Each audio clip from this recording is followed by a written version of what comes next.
Mga kaibigan, maligayang pagbabalik ko sa Pinas Balita. Ngayon po ay meron tayong pinaka-latest na weather update sa direksyon, pagkilos at galaw po nitong bagyong Yuan. Ang bagyong Yuan po ay naging isang ganap na typhoon category. Kaninang madaling araw pa po yan.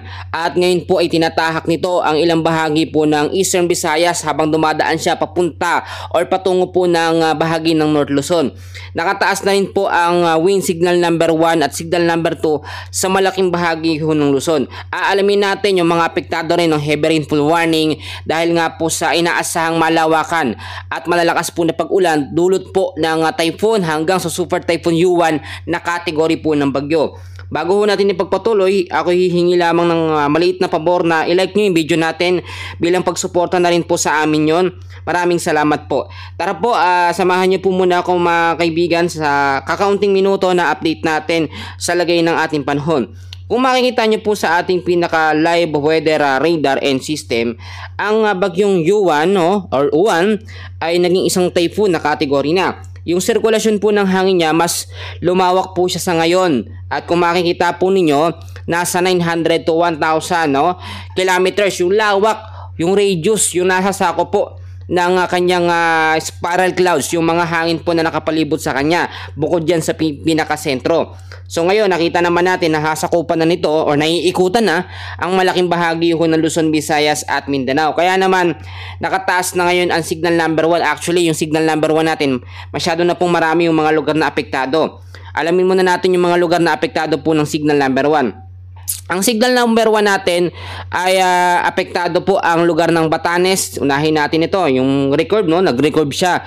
Kasama po ang Babuyan Islands, ang Ilocos Norte, Apayao, Cagayan, kasama po ang Abra, Kalinga, Ilocos Sur, kasama rin po ang Mountain Province, ang La Union, kasama po ang Ifugao, Isabela, Benguet, Quirino, Nueva Vizcaya, Pangasinan, ang Aurora, kasama rin po ang Nueva Ecija, Tarlac, Zambales, Pampanga, Bulacan, Bataan, Rizal, Polillo Islands, Metro Manila, kasama din po Cavite, kasama po ang bahagi din po ng Laguna, Camarines Norte, Batangas, Marinduque, Occidental Mindoro, Oriental Mindoro, kasama rin ang Romblon, Calamian Islands, Aklan, Capiz, Iloilo, Antique, at kasama rin po ang Cebu, Bohol, Cuyo Islands, Southern Leyte, Dinagat Islands, kasama po ang Bukas Grande, Surigao del Norte, at Eastern Samar, Biliran, kasama rin po. Sa signal number 2 naman natin, kasama dyan or apektado na po ngayon nakataas na wind signal number 2 sa bahagi po ng Catanduanes, Camarines Sur, Albay, Sorsogon, Ticao Island, kasama rin ang Northern Samar. So marami hong naguguluhan ngayon kasi nga po nakataas na ang signal number 1 sa mga lugar na binanggit ko, pero ang sinasabi nila hindi naman daw nararamdaman yung epekto po ng bagyong Uwan o yung Yuan. Ang signal number 1 ho natin, meron tayong tinatawag po na 36 hours na warning lead time. Ibig sabihin sa loob ng 36 hours, diyan po mararamdaman ang epekto ng signal number 1 ng bagyong Yuan na may lakas ng hangin o bilis ng hangin na 39 to 61 kilometers per hour. Ganun din sa signal number 2, 24 hours yung warning lead time. Ngayon po, aalamin natin yung pinaka-exact po na lokasyon ng bagyong Yuan. Ang bagyong Yuan po ay huli pong namataan na may estimated pong layo, mga kaibigan, na 680 kilometers east of Borongan City, Eastern Samar, or 760 kilometers east of Catarman, Northern Samar. Ito po ngayon ay tinataglay na, mga kaibigan, ang hangin na 140 kilometers per hour, malapit pa rin po sa may sentro or gitna, at meron namang pagbugso na umaabot na sa 170 kilometers per hour. Medyo mabilis din yung pagkilos niya pa westward sa bilis po na 35 kilometers per hour. So ngayon, alamin natin yung mga lugar na kanyang dadaanan sa mga susunod na mga oras para ho yung mga kababayan natin ay makapaghanda po sa banta ng bagyong Yuan. Yung iba ngayon nag-aasikaso na nag-i-stock na ng pagkain, namamalengke na. Actually, nagkakaroon na rin ng panic buying sa ilang mga malls dahil nga po sa banta ng Super Typhoon Yuan.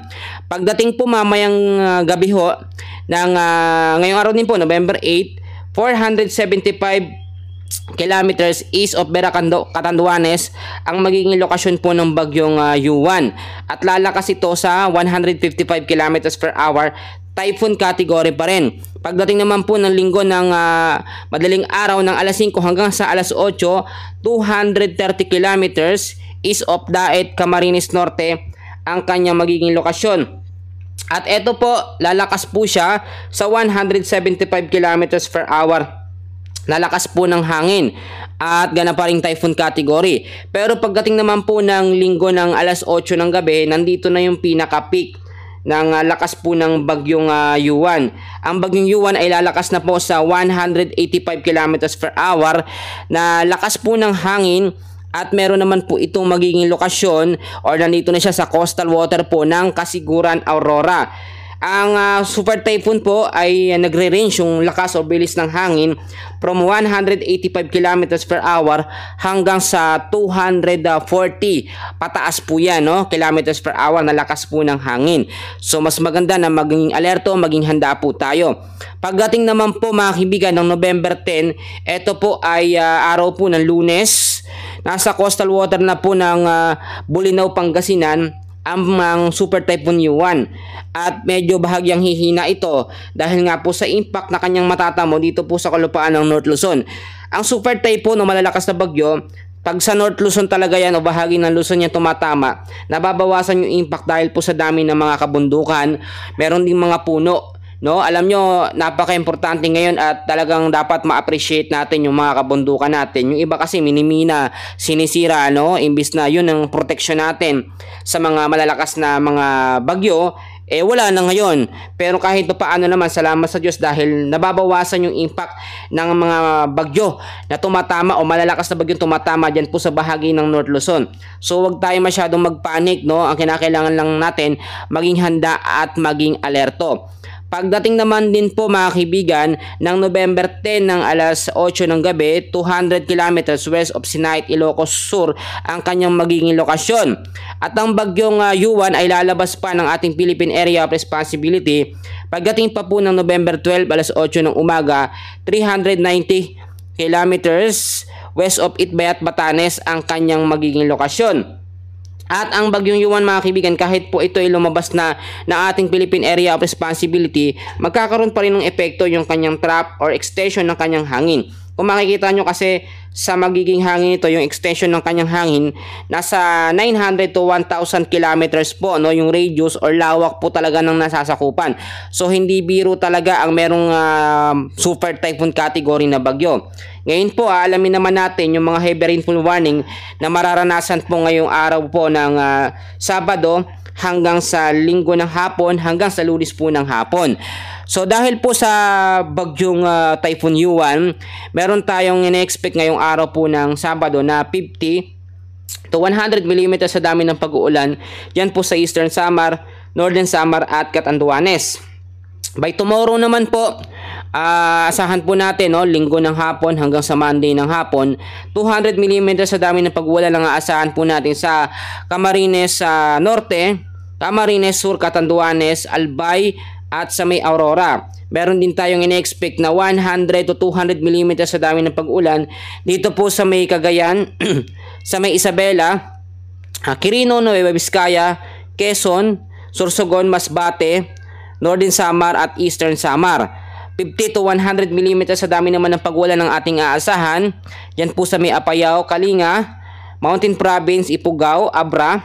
Kasama rin po ang Benguet, Ilocos Norte, Ilocos Sur, La Union, Pangasinan, Nueva Ecija, Tarlac, Pampanga, Bulacan, Zambales, Bataan, Metro Manila, Cavite, Rizal, Laguna, Batangas, Marinduque, Oriental Mindoro, Occidental Mindoro, Romblon, Biliran at sa may Samar. Pagdating naman po ng November 10 sa Monday po ng hapon, 200 mm sa dami ng pag-ulan ang aasahan po natin sa may Aurora, sa may Nueva Ecija, Cagayan, Isabela, sa may Quirino, Nueva Vizcaya, Apayao, Kalinga, Abra, Mountain Province, Ifugao. Diyan po sa may Benguet, Ilocos Norte, Ilocos Sur, La Union, sa may Zambales, Tarlac at Pangasinan.